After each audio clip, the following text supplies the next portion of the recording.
নমস্কার, story officially চ্যানেলে আপনাদের প্রত্যেককে স্বাগত। আমরা বুঝতেই পারি না যে যে কোনো কর্ম আমরা কত রকম কর্ম করে যাই, জেনে না বুঝে। কিন্তু কর্ম আমরা যে করি, সেই কর্ম ফল কিন্তু আমাদের একদিন না একদিন আমাদের সামনে এসে উপস্থিত হবেই। তাই আমরা যখন কর্ম করি যে কোনো, তখন হয়তো আমরা জেনে না বুঝে কত খারাপ কর্ম ভালো কর্ম যাই করি না কেন, সেই ফল আমাদের সামনে একদিন না একদিন আমাদের সামনে এসে আমাদের কাছে আমাদের সেই ফল আমাদের পেতেই হবে। তাই আজ আমি যে মহাভারতের যে কাহিনী বলছি, যে যখন কুরুক্ষেত্রের যুদ্ধ 18 দিন ধরে হয়েছে, এই 18 দিন যুদ্ধ হয়ে যুদ্ধ শেষ, সেই সন্ধ্যাটা যে বিস্ময়কর ভয়ঙ্কর, সেই সন্ধ্যা 18 দিন পর যে সন্ধ্যা এসেছিল কুরুক্ষেত্র মাঠে, তখনও ঈগলের কোলাহল তখনও থামেনি, রক্তগন্ধ বাতাসে তখনও বয়ে চলছে। তারই মাঝখানে পিতামহ ভীষ্ম, তিনি উঁচু তীরের শয্যায় তিনি শুয়ে আছেন। সারা শরীরে তার তীরে তীরে বিদ্ধ, এমন একটা জায়গা নেই যে তার সেখানে তীর বিদ্ধ ছিল না। সারা শরীর রক্তে ভেজা, প্রচণ্ড তার যন্ত্রণা কষ্ট ভোগ করছেন। মৃত্যু তার দোরগোড়ে, কিন্তু যেহেতু ইচ্ছা মৃত্যুর বর তার আছে, তাই তখনও তার প্রাণ শরীর ছাড়ার মতন তার তখনও ইচ্ছা আসেনি। কিন্তু তার মধ্যেও তার ওই অসহায় অবস্থা, ওই যন্ত্রণাময় অবস্থা, ওই রকম অবস্থাতেও তার মনের মধ্যে তার চোখের মধ্যে ফুটে উঠেছিল একটা ক্ষোভ, একটা জিজ্ঞাস্য, যে কেন আমার এই কষ্ট হচ্ছে। আমি তো কোনো খারাপ কাজ কোনো দিন করিনি, আমি তো কোনো দিন কাউকে অসম্মান করিনি, আমি তো কোনো নারীকে অসম্মান করিনি, আমি যে নাকি কেউ অপরাধ করেনি, আমি তেমন তার উপরে কোনো অস্ত্র কোনো দিন ধরিনি। তাই কেন আমার জীবনে এতটা কষ্ট আমার ভোগ করতে হচ্ছে? সারা শরীর তীরে তীরে বিদ্ধ, ব্যথা যন্ত্রণায় কষ্ট পাচ্ছে, কিন্তু সারা শরীর রক্তে ভেজা ওই অবস্থায়, ওই রকম একটা যুদ্ধক্ষেত্রের মধ্যে নানা রকম যে অস্ত্র শস্ত্র ভাঙা পড়ে আছে, হাত পা যুদ্ধক্ষেত্রে কত সৈনিকের নানা রকম শরীরের দেহের টুকরো পড়ে আছে, তারই মধ্যে ওই মধ্যে তাকে কেন এইভাবে যন্ত্রণা ভোগ করতে হচ্ছে? কিন্তু মৃত্যুর ইচ্ছা মৃত্যু ছিল, কিন্তু তখনও তার মনের ভেতরে কিছু প্রশ্ন থাকার জন্য তার মৃত্যুর কিন্তু তখনও ইচ্ছা আসেনি। ইচ্ছা যদি তার করতো তখন তাহলে সে মৃত্যুবরণ করে নিতে পারত, কিন্তু তখনও তার ভিতরে অনেক কিছু ক্ষোভ এবং জিজ্ঞাসাও তার ভিতরে আছে। কিন্তু সেই সময় ভগবান বাসুদেব শ্রীকৃষ্ণ তিনি বুঝতে পারেন যে ভীষ্মের ভিতরে অনেক কিছু প্রশ্ন, অনেক কিছু জানার ইচ্ছা আছে, তাই তিনি এই রকম অবস্থায় তিনি তখনও মৃত্যুবরণ করছে না, তিনি জীবিত আছেন। যখন ভগবান শ্রীকৃষ্ণ বাসুদেব সেইখানে আসে, একটা সুন্দর মানে হাসি মুখে তিনি যখন ভীষ্মর কাছে এসে দাঁড়ায়, তখন পিতামহ ভীষ্ম বলে, হে কেশব, আমি তো কোনো দিন কোনো নারীকে অমর্যাদা করিনি, আমি কোনো দিন যে নাকি কোনো অন্যায় করেনি, সেই তার উপরে আমি কোনোদিন অস্ত্র তুলিনি। আমি সত্যর সঙ্গে চলেছি, মর্যাদা অনুসরণ করেছি, কিন্তু তাহলে আমি কেন এত কষ্ট পাচ্ছি? এটা আমার কেন এই রকম যন্ত্রণা ভোগ করতে হচ্ছে? কেন আমি এই রকম কষ্ট পাচ্ছি? আমি তো কোনোদিন এমন কোনো অন্যায় কোনো কাজ করিনি যে আমার এই যন্ত্রণা ভোগ করতে হচ্ছে। তাই ন্যায় পথে চলা, সত্য পথে চলা এবং সম্মান করে মর্যাদা দিয়ে চলা, এটাই কি তার এটা করে চললেই কি তার এই রকমই প্রাপ্য হয়? এটাই তার কপালে এটাই তার ভোগ করতে হয়? ভগবান শ্রীকৃষ্ণ তিনি একটা দরদি স্বর নিয়ে, দরদ ভরা স্বরে পিতামহ ভীষ্মকে বলে, হে পিতামহ, কর্মর অঙ্কটা খুব গভীর। আমরা আমাদের সামনে যখন আমাদের সেই ফলটা, আমরা যা কর্ম করি সেই ফলটা যখন আমাদের সামনে আসে, তখন হয়তো তাকে আমরা খুঁজে পাই না, কারণটা খুঁজে পাওয়া যায় না। সেই কারণটা হয়তো অনেক পিছনে লুকানো থাকে। এই কর্মফলের এই অঙ্কটা প্রচণ্ড গভীর একটা অঙ্ক, যেটা সহসা খুঁজে পাওয়া যায় না। হয়তো যেই জন্মে সেই ফলটা ঘটছে, ভোগ করতে হচ্ছে, সেই সময় হয়তো আমরা তার কারণ খুঁজে পাই না, কিন্তু এই কারণ, এই পরিস্থিতি ভোগ করার পেছনে যে কারণ, সেই কারণটা অনেক পেছনে লুকিয়ে থাকে। আপনি তো ঐশ্বরিক শক্তি আছে আপনার, আপনি তো ইচ্ছা করলেই আপনার পেছনের জন্মগুলোকে আপনি দেখতে পারেন। তা আপনি পেছনের জন্মগুলোকে আপনি দেখুন না, যে কোনো জন্মে আপনি কেমন কি করেছেন। ভগবান শ্রীকৃষ্ণ যখন ভীষ্মকে এই কথা বলে, ভীষ্ম তখন কি করে, চোখ বন্ধ করে তার মনোযোগ দিয়ে সে পিছনের জন্মের দিকে চলে যায়। পিছনে তার যে পূর্বে জন্মে যে জন্ম নিতে নিতে নিতে তারপর তো সে ভীষ্ম জন্ম হয়েছে। আমরাও কি বলতে পারি আমাদের কতটা জন্ম আগে হয়ে গেছে? পূর্বজন্মে আমরা কি ছিলাম? নিশ্চয়ই আমরা জন্ম নিয়েছি। তার জন্যই তো এখনও আমাদের এই পৃথিবীর শোক, দুঃখ সব কিছু ভোগ করতে হচ্ছে। কারণ যতক্ষণ আমাদের আত্মা পরমাত্মার সঙ্গে মিলিত না হয়, যতক্ষণ সেই ভগবানের চরণে আমাদের আত্মা বিলীন না হয়, ততক্ষণ আমাদের জন্ম নেওয়া শেষ হয় না। তাই আমরা যেরকম এখনও পৃথিবীতে বর্তমান, তার মানে আমাদের পূর্বজন্মে যে আমরা কতবার জন্ম নিয়েছি আমাদের মনে নেই, কিন্তু আমরাও এরকম পূর্বজন্মে নানা রকম জন্ম নিয়ে কত রকম যে কর্ম করেছি, আর সেই সমস্তই হয়তো কর্মফল উপস্থিত হচ্ছে।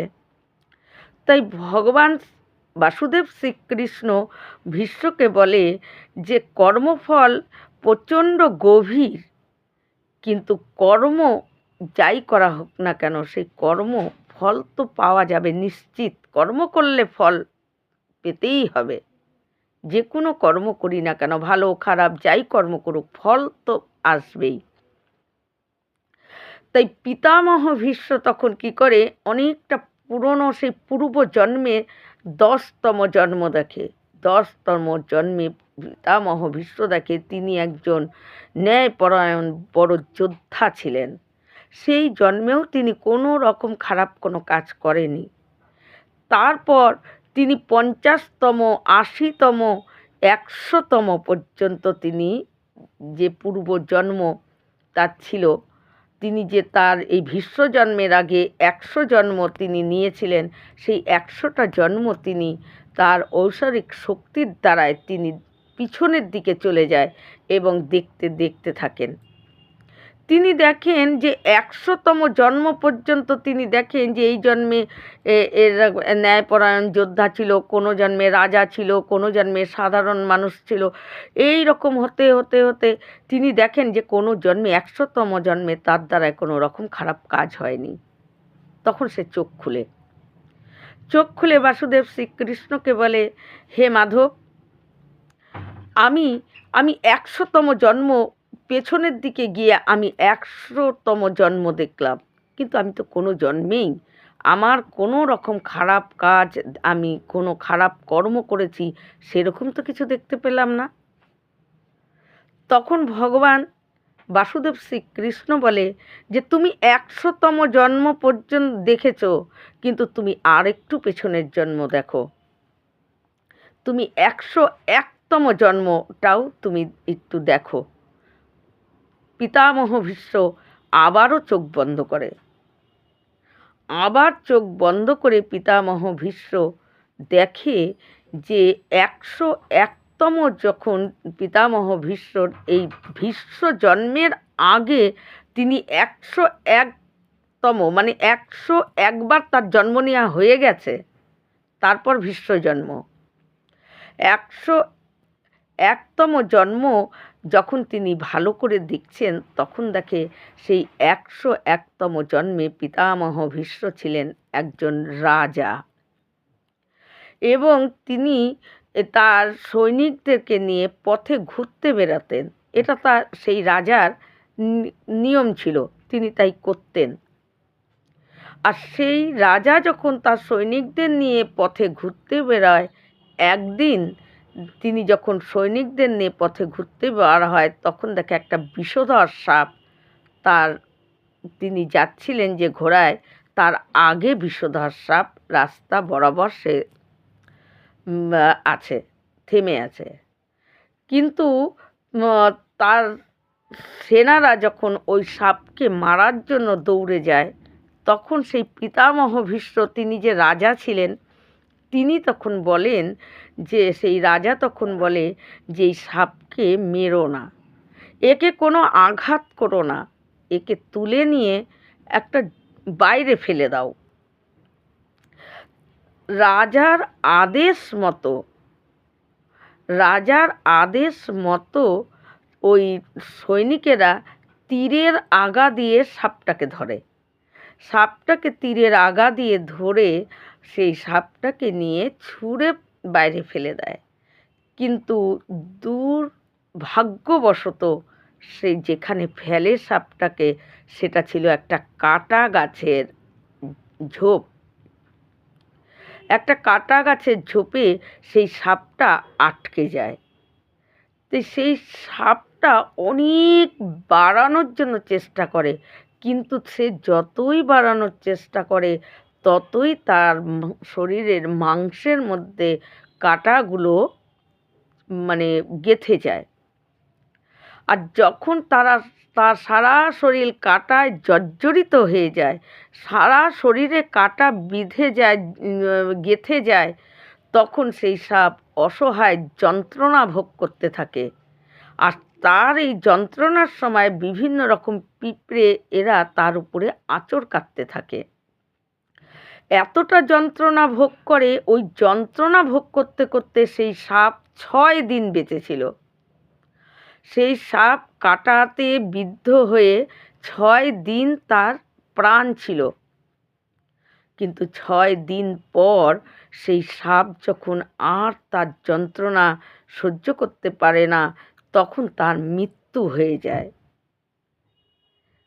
পিতামহ ভীষ্ম তার ১০১তম জন্মে তিনি এই ঘটনা তিনি দেখেন যে তিনি রাজা ছিলেন, তারই আদেশে একজন সাপ কাঁটায় বিদ্ধ হয়ে গিয়েছিল, এবং ৬ দিন জীবিত থাকা পর, ৬ দিন নিজেকে বাঁচানোর চেষ্টা করার পর, তারপর সে যন্ত্রণায় কষ্ট পেয়ে সেই সাপ মৃত্যু হয়ে যায়।